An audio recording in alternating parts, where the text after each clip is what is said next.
Voilà pourquoi et qu'on appelle ça, le président Laurent Gbagbo n'a pas encore parlé. Parce que le PDC, mais eux nous veulent quoi à la fin? Franchement, cela.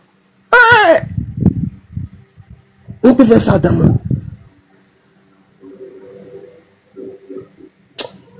Joe, attends, moi, il réfléchit un peu encore, pardon. Je viens.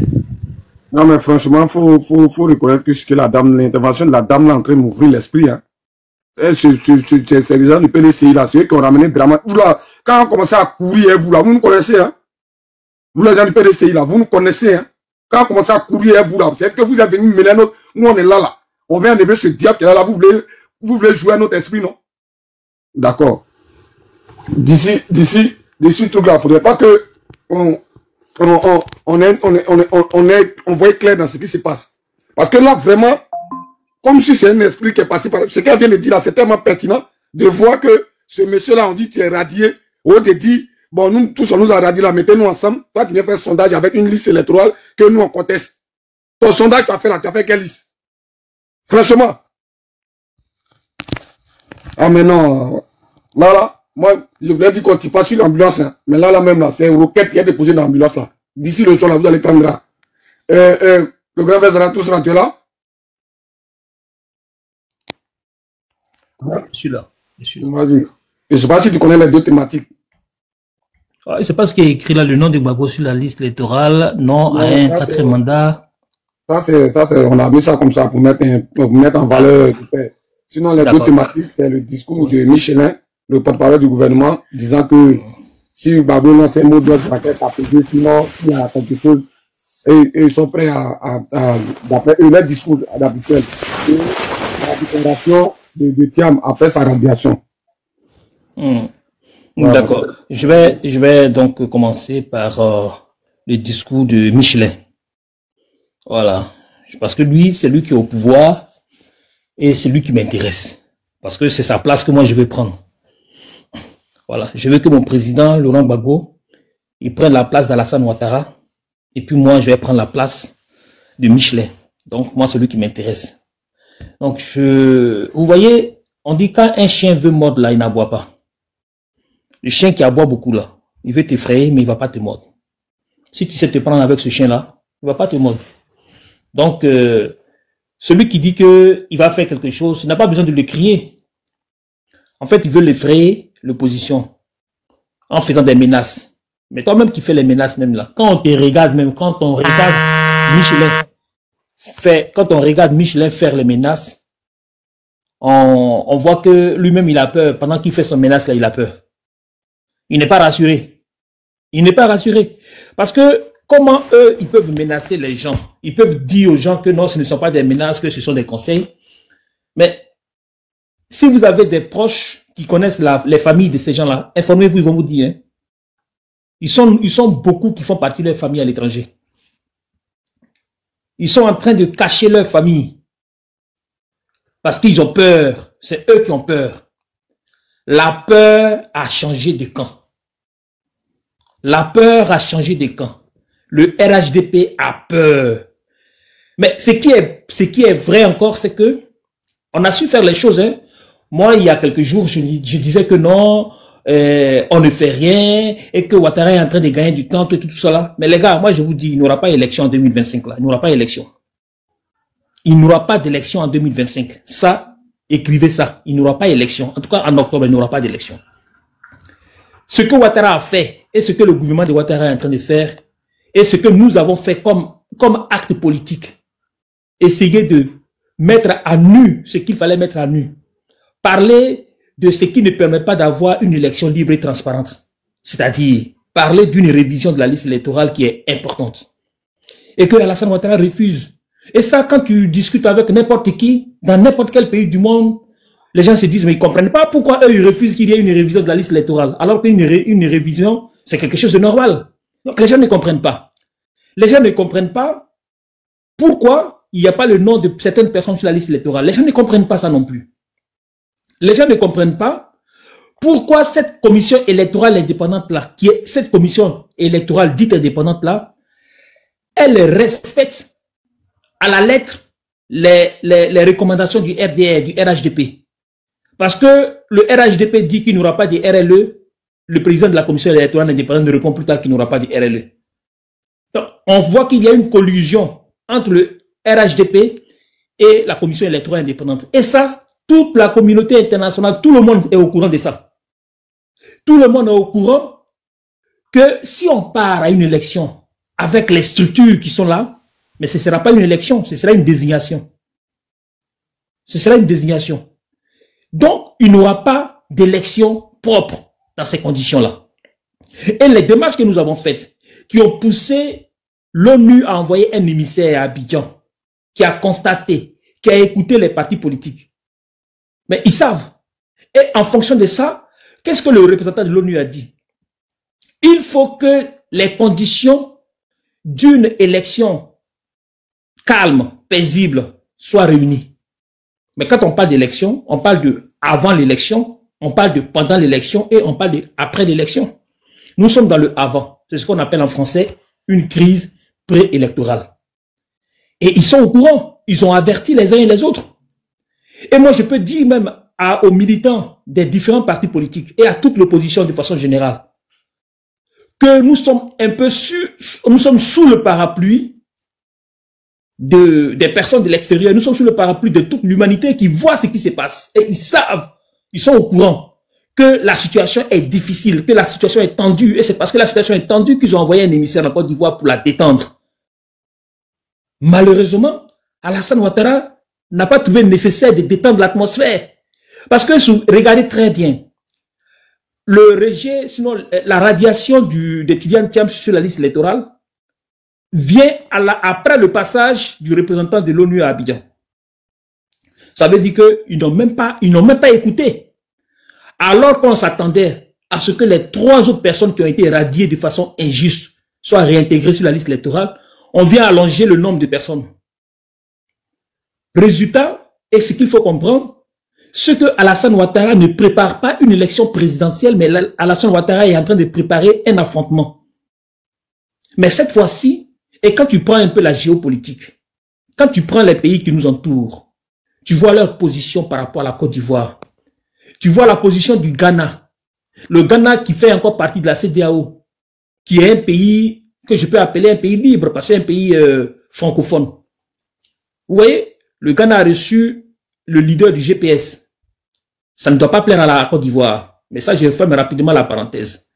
Mais il y a le Mali, le Burkina, le Niger, qui sont en haut de la Côte d'Ivoire et qui ne sont pas en odeur de sainteté avec le pays. Est-ce que Alassane Ouattara va fuir, il va sortir par la Guinée, il va sortir par le Libéria? Ça va être compliqué. Donc, je pense que la situation même extérieure et la situation intérieure du pays devrait amener Alassane Ouattara à comprendre la nécessité d'une discussion, d'une solution pacifique. Et si l'opposition décide, et en l'occurrence le PPACI décide de faire une marche et de faire une action pour revendiquer que ses droits soient respectés, les droits de ses militants, les droits de son leader soient respectés, ce sont des démarches qui sont républicaines. Ce sont des actions qui sont républicaines parce que la République reconnaît les marches. La Constitution reconnaît que lorsqu'on n'est pas d'accord, on peut marcher. Ce n'est pas interdit, les marches ne sont pas interdites. Donc, de quel droit Michelin va menacer les gens? Mais il a bien précisé dans sa menace que si ce sont des marches violentes, ils vont réagir. Mais ce qu'on demande à un gouvernement, ce qu'on demande au ministère de l'Intérieur, ce n'est pas de brimer les marcheurs, c'est de prendre toutes les dispositions utiles pour pouvoir encadrer les marches afin qu'il n'y ait pas de débordement. Donc, s'il y a débordement, ça va être dû à l'incapacité de la police à pouvoir gérer une manifestation qui a été annoncée. C'est tout. Donc, ça ne va pas nous effrayer. Ça ne va vraiment pas nous effrayer. Et leurs petits microbes là, qui sont là, qui disent oui, si vous sortez, on va sortir là. Mais nous, c'est ce qu'on veut. On veut que tout le monde sorte. On veut que celui qui n'est pas content, il sorte pour dire qu'il n'est pas content. Donc, si vous n'êtes pas content aussi, sortez. Maintenant, si vous sortez pour venir nous affronter, bon, ce qui va se passer, va se passer. Ce qui va se passer, va se passer. C'est pourquoi moi je voudrais dire aux Ivoiriens de ne pas avoir peur, parce que ce qu'ils disent là, ils ne peuvent pas le faire. Ils peuvent pas le faire. Ils savent que leur pouvoir est sur sa fin. Et même les nervis qu'ils vont utiliser là, les petits microbes qu'ils vont utiliser pour pouvoir faire quoi pour ça. C'est des gens, ils vont leur donner 5 000 francs, mais là, 5 000 francs, c'est pour une journée. Après, tu deviens quoi? Donc, à ce niveau-là, je voudrais que les gens soient rassurés, que les gens n'aient pas peur, qu'ils ne pensent pas que Michelin peut créer quelque chose. Michelin lui-même, là, il se cherche. Michelin, il se cherche. Et eux, là, on a des informations sur eux. Hein. On sait où ils sont en train de se planquer. On connaît. Certains sont en Allemagne, en Belgique, aux États-Unis. Ils sont là, ils sont en train de se planquer. Ils sont en train de, c'est ce que les Ivoiriens, ils sont en train de se brûler. On les voit, on sait où ils sont. On sait. Donc, on va communiquer dessus parce qu'ils ne vont pas brûler puis ils vont fuir les enfants. Ils ne pourront pas fuir. Et les Ils ne pourront pas fuir. On doit les chercher. Ils ont réussi à mettre certains de leurs enfants à l'abri, mais eux-mêmes là, ils ne pourront pas fuir. Ça, c'est ce qui va se passer là. Ça va se passer devant nous tous. Voilà. Donc, c'est sur ce point, voilà ce que j'avais à dire. Maintenant, sur le point de Tidiane Thiam, je voudrais que les Ivoiriens ne se laissent pas distraire. Restons concentrés sur l'essentiel. Aujourd'hui, l'essentiel, c'est quoi? C'est que la Côte d'Ivoire va mal. La Côte d'Ivoire va mal. Et le mal principal de la Côte d'Ivoire, c'est la Dramane Ouattara. Ce que Tidiane Thiam a dit là, ça n'engage que sa personne. Vous voyez, bon, tu fais un sondage avec quelqu'un même qui n'est pas sur la liste électorale. Est-ce que ça là même là, est-ce que vous réfléchissez un peu à ça? Il dit qu'il a fait un sondage. Dans le sondage là, Gbagbo n'est pas sur la liste électorale. Ça dit qu'en réalité, à ce jour-ci, s'il y a une élection, Gbagbo ne participe pas. Il n'est pas sur la liste électorale. Comment Gbagbo peut être deuxième s'il n'est pas sur la liste électorale? Donc, c'est un sondage même. Les éléments qui constituent ce sondage même là sont nuls. Maintenant, lui-même aujourd'hui, là, il n'est pas sur la liste électorale. En fait, ce n'est plus le plus important aujourd'hui, ce n'est plus qui est populaire, qui n'est pas populaire. Mais il n'est pas sur la liste électorale. Gbagbo n'est pas sur la liste électorale. Bon, il fait son sondage là, avec qui? Pour qui? Il y a un proverbe de chez moi qui dit, la poule, vous voyez la poule, lorsqu'elle est en train de caqueter, elle est en train de chercher les aliments au sol là, elle enlève ici à gauche, elle met à gauche, puis elle cherche, on dit, on n'a qu'à mettre à gauche ce qui n'est pas bon, on n'a qu'à mettre à gauche ce qui n'est pas bon, puis on n'a qu'à manger ce qui est bon, puis avançons. Ne nous concentrons pas, ne nous laissons pas distraire par des discours qui ne constituent pas l'essentiel de notre combat. Mais quand tu fais un combat de ce genre-là, il faut t'attendre à tout, hein. Il faut t'attendre à tout. Il y a des gens qui vont faire semblant d'être avec toi, mais qui ne sont pas avec toi. Et tout ça là, les écailles tombent des yeux. Vous avez entendu ce que le président Laurent Gbagbo a dit dans son livre. Il dit, pendant la crise post-électorale là, il dit il y a des gens qui étaient avec lui. Mais il ne pouvait pas regarder, quand il marchait, il regardait tout droit, parce qu'il ne pouvait pas regarder à gauche, il ne pouvait pas regarder à droite, de peur qu'on lui coupe la tête. Parce qu'il y a des gens qui étaient avec lui, qui voulaient qu'il soit là, mais qui voulaient aussi qu'il tombe. Donc, il y a tout dans une lutte. Il y a tout dans une lutte. Je ne dis pas forcément que Tidiane Thiam, il est dans une conspiration, il est dans un plan. Non, je ne dis pas ça. Et ça, je ne suis pas encore arrivé à ce niveau de réflexion-là. Mais il y a tout dans une lutte. On a vu le cas de CNT. On a vu des gens, ceux qui étaient les plus virulents au stade du Faux-Boigny. Quand le coq a chanté, avant même le 3e chant du coq, ils se sont retrouvés dans le camp d'Alassane Ouattara. Donc, dans la lutte là, quand tu es dans une lutte pareille, la seule personne sur laquelle tu dois compter, c'est toi-même. Le PPACI, on est un parti d'orphelins. Il y a longtemps, nous, on est orphelins. On ne compte pas sur quelqu'un. On compte sur nous-mêmes. On ne compte pas sur la communauté internationale. On ne compte pas sur un parti frère. C'est sur nous-mêmes on compte. Parce que si tu comptes sur quelqu'un, quand il va te décevoir là, le mal que tu vas ressentir sera à la hauteur de la confiance que tu as mise à la personne. Donc, on ne compte pas sur quelqu'un. C'est pourquoi j'ai dit au PDCI aujourd'hui, sur le panel, j'ai dit, si vous voulez faire une manifestation, il faut que il y ait une discussion préalable avec la direction du PPACI.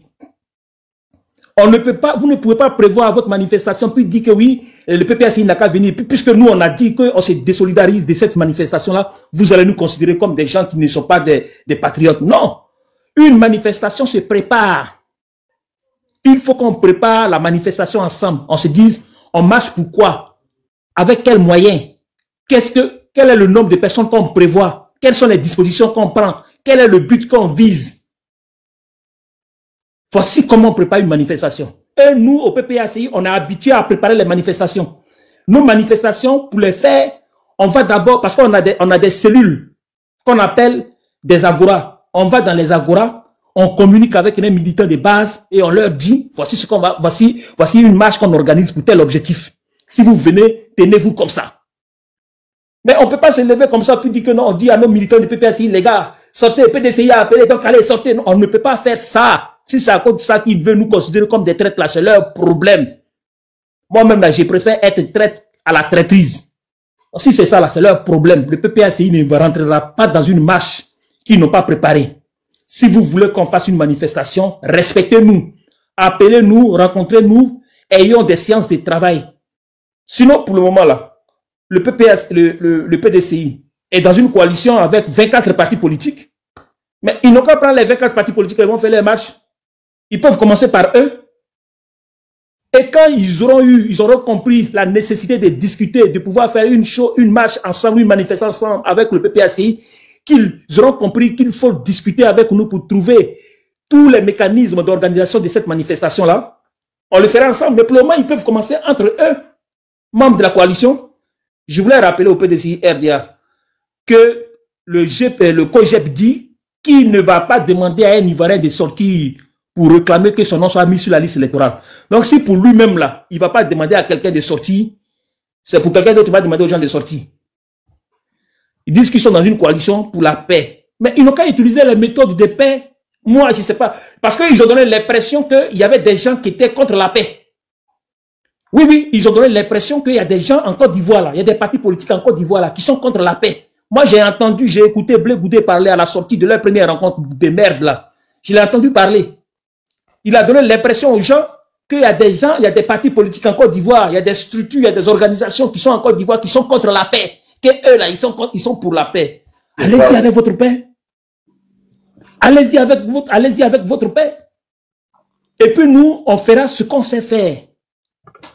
Gbagbo Laurent, que nous tous on connaît en Côte d'Ivoire, c'est le Gbagbo Laurent qui a refusé quand l'autre là, comment il s'appelle, Dakouri, lui a demandé, il lui a dit que Oufo Boigny là, on ne peut pas l'enlever au pouvoir par la parole, on ne peut pas l'enlever au pouvoir par les élections. Il faut qu'on utilise les armes. Gbagbo dit, moi, j'ai dit aux Ivoiriens que je vais faire une alternance pacifique.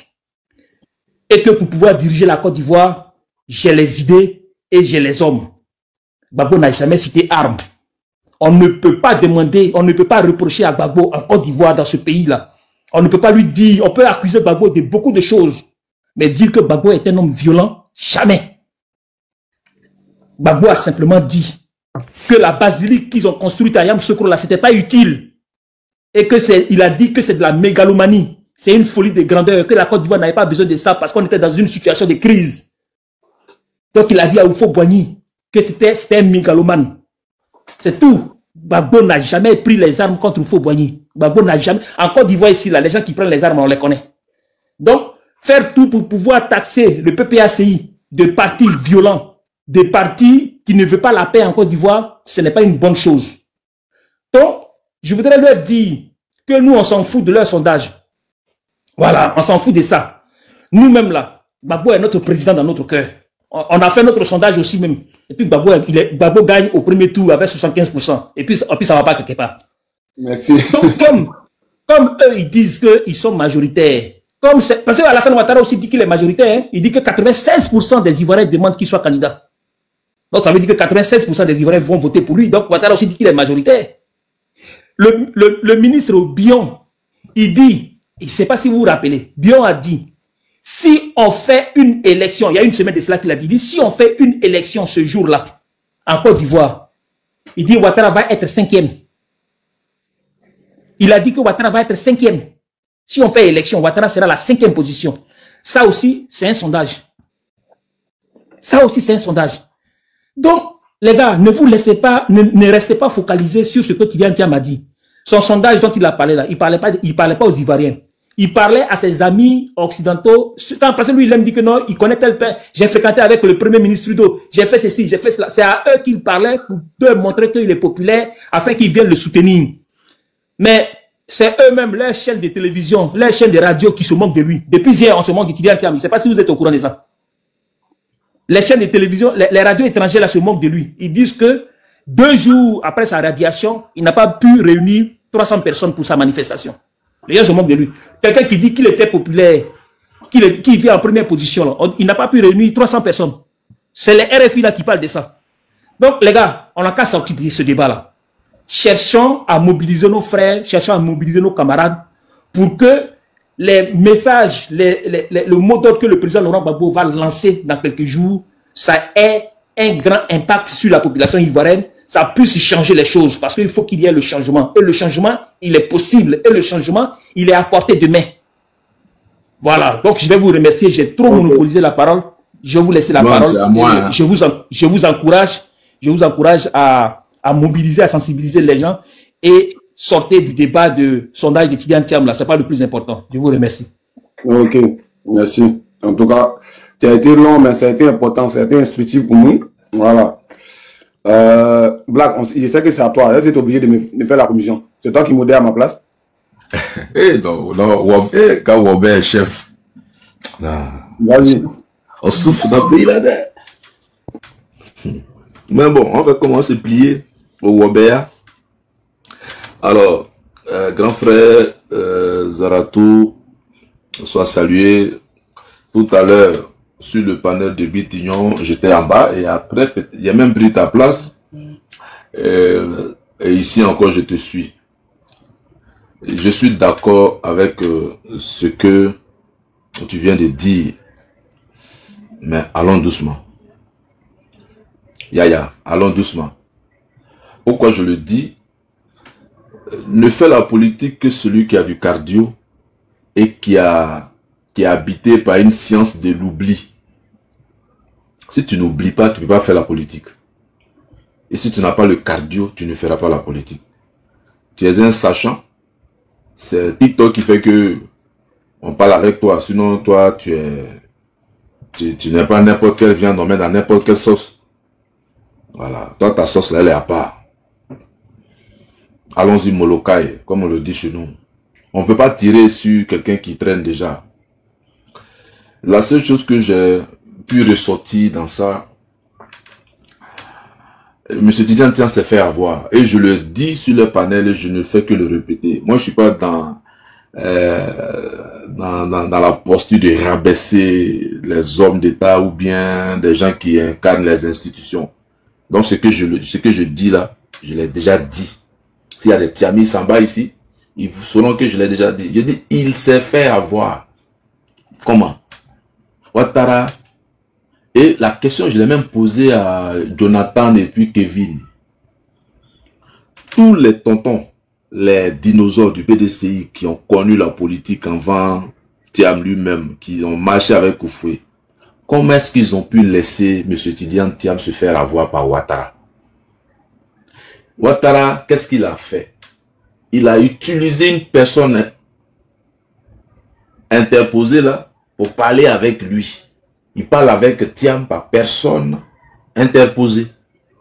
Cette personne-là s'appelle Nicolas Sarkozy. Il a mis tellement le jeune en confiance qu'il s'est dit, attends, je vais aller faire sondage.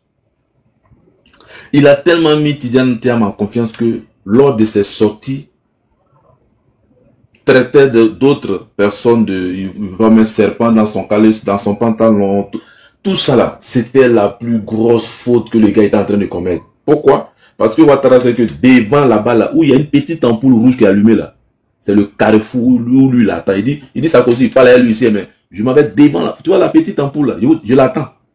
Arrivé là, je vais lui dire quelque chose. Et quand M. Tidjane Thiam s'est mis en confiance, oui, tu peux prendre la place, oui, Ouattara et moi, on se ressemble, oui, il a bien travaillé, et quand il appelle que Nicolas Sarkozy ne décroche pas, alors il parle de l'IDH, après Nicolas Sarkozy le rappelle, il revient sur ses mots, jusqu'à ce que Ouattara dit, ok, allô, Sarko, oui, il est arrivé, hein, c'est fini, tu ne le prends plus.